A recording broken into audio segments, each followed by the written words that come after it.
മാന്ത്രിക കഥകൾ. ചക്കരക്കുന്നിലെ മാന്ത്രിക ഓറഞ്ചുകൾ. ഒരിടത്ത് ചക്കരക്കുന്ന് എന്നു പേരുള്ള മനോഹരമായ ഒരു ഗ്രാമം ഉണ്ടായിരുന്നു. അവിടെ അപ്പു എന്നു പേരുള്ള മിടുക്കനായ ഒരു കുട്ടിയുണ്ടായിരുന്നു. അപ്പുവിന് അച്ഛനും അമ്മയും ഒപ്പമുണ്ടായിരുന്നു. എന്നാൽ ആ ഗ്രാമത്തിൽ ഒരു വലിയ രഹസ്യമുണ്ടായിരുന്നു. അവിടെയുള്ള കാടിനുള്ളിൽ 2 ദുഷ്ടരായ മന്ത്രവാദിനികൾ ഒളിച്ചു താമസിക്കുന്നുണ്ടായിരുന്നു. മിടുക്കരായ ആൺകുട്ടികളെ ഓറഞ്ച് മരങ്ങളാക്കി മാറ്റുക എന്നതായിരുന്നു അവരുടെ വിനോദം. ഒരു ദിവസം അപ്പു വീടിന് പുറത്ത് കളിച്ചുകൊണ്ടിരിക്കുമ്പോൾ എവിടെ നിന്നോ ഉരുണ്ടു വന്ന ഒരു ഓറഞ്ച് അപ്പുവിന് കിട്ടി. കൊതിയോടെ അപ്പു ആ ഓറഞ്ച് കഴിച്ചതും പെട്ടെന്ന് തന്നെ അപ്പു ഒരു ഓറഞ്ച് മരമായി മാറി. അപ്പുവിന്റെ അച്ഛനും അമ്മയും അവനെ കാണാതെ കരയാൻ തുടങ്ങി. ഗ്രാമത്തിൽ നിറയെ ഓറഞ്ച് മരങ്ങൾ ഉണ്ടായിരുന്നു.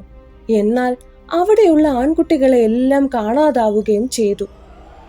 ഇതെല്ലാം ഒരു കുസൃതി അണ്ണാൻ മരത്തിലിരുന്നു കാണുന്നുണ്ടായിരുന്നു.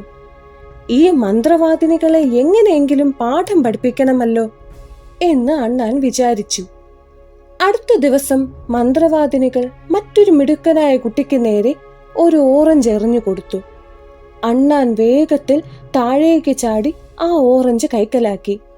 എന്നിട്ട് ആരും കാണാതെ മന്ത്രവാദിനികൾ കുടിക്കാൻ വച്ചിരുന്ന വെള്ളത്തിൽ ആ മാന്ത്രിക ഓറഞ്ച് കൊണ്ടുപോയി ഇട്ടു. ദാഹിച്ചു വന്ന മന്ത്രവാദിനികൾ ആ വെള്ളം എടുത്തു കുടിച്ചു. നിമിഷങ്ങൾക്കുള്ളിൽ ആ 2 ദുഷ്ട മന്ത്രവാദിനികളും വലിയ 2 ഓറഞ്ച് മരങ്ങളായി മാറി. അവരുടെ മന്ത്രശക്തി അസ്തമിച്ചതോടെ മരങ്ങളായിരുന്ന അപ്പുവും മറ്റു കുട്ടികളുമെല്ലാം പഴയ കുട്ടികളായി മാറി. ഓരോ മരച്ചുവട്ടിൽ നിന്നും കുട്ടികൾ അമ്മേ അച്ഛ എന്ന് വിളിച്ചുകൊണ്ട് ഓടി വരുന്നത് കണ്ട് ഗ്രാമവാസികൾ അത്ഭുതപ്പെട്ടു.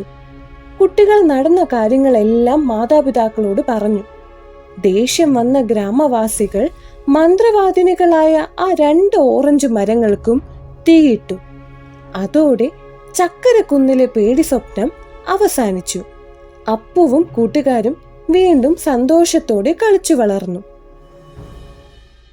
കൂട്ടുകാരെ, എല്ലാവർക്കും ഈ മാന്ത്രിക കഥ ഇഷ്ടമായോ? എങ്കിൽ വീഡിയോയ്ക്കൊരു ലൈക്ക് തന്ന് നിങ്ങളുടെ സ്നേഹം അറിയിക്കണേ.